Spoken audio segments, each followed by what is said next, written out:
जय माता दी। प्यारे भक्तों, रसपान कीजिए महाभागवत देवी पुराण छठा अध्याय। इस अध्याय में सती के साथ भगवान शिव का हिमालय पर्वत पर आना, सभी देवों का हिमालय पर विवाह उत्सव में पहुंचना, नंदी द्वारा हिमालय पर आकर शिव की स्तुति करना और शंकर द्वारा उनको प्रथमाधिपति प्रदान करना आदि बातों का वर्णन है।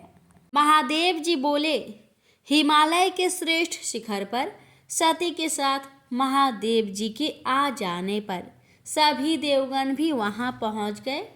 महर्षिगण, देव पत्नियां, सर्प, गंधर्व एवं हजारों किन्नरियां वहां पहुंच गई।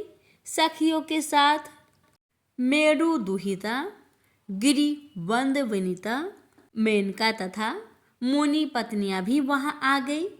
परम आदित्य देवताओं ने आकाश से पुष्प वृष्टि की, मुख्य अप्सराएं नाचने लगी और श्रेष्ठ गंधर्व गान करने लगे।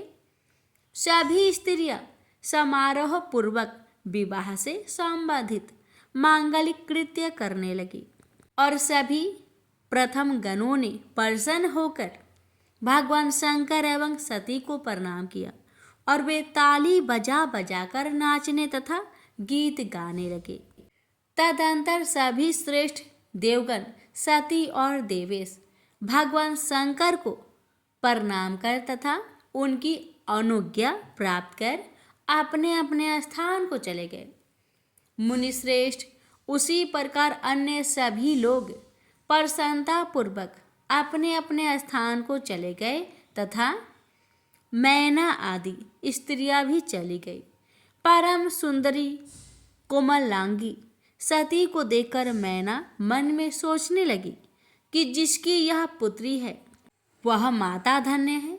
मैं प्रतिदिन यहाँ आकर सुमुखी सती की आराधना करके पुत्री भाव से इसे प्राप्त करने की प्रार्थना करूंगी, इसमें संचय नहीं है।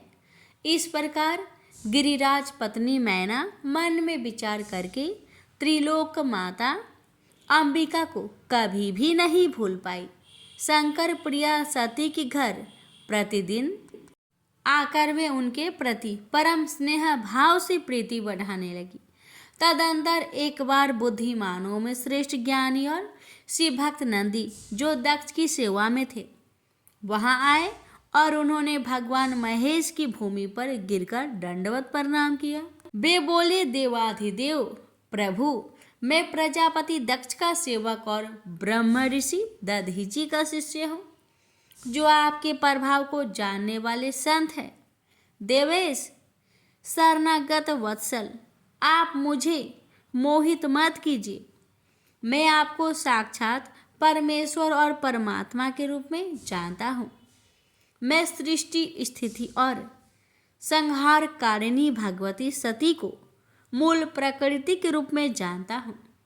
इस प्रकार कहकर नंदी ने भक्तों पर कृपा करने वाले भगवान शंकर का अपनी परम भक्तिपूर्ण गदगद वाणी से स्तवन किया।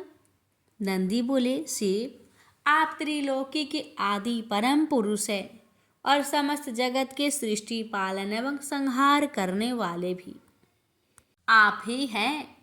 देवश्रेष्ठ, वरदायक, भवानीपति एवं ऐश्वर्य युक्त युवक, वृद्ध और एकमात्र ब्रह्मा है।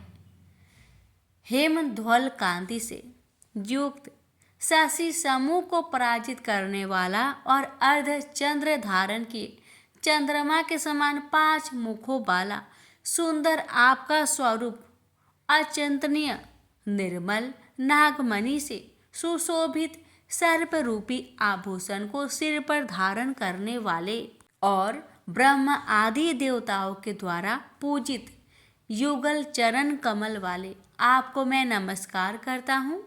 इस पृथ्वी पर जो व्यक्ति निरंतर भक्ति अथवा अभक्ति पूर्वक भी आपकी नित्य पूजा करते हैं, आपके नामों का संकीर्तन करते हैं और आपके मंत्र का निरंतर जप करते हैं, वे आपके चरणों की सन्निधि प्राप्त कर निरंतर स्वर्ग में रमन करते हैं।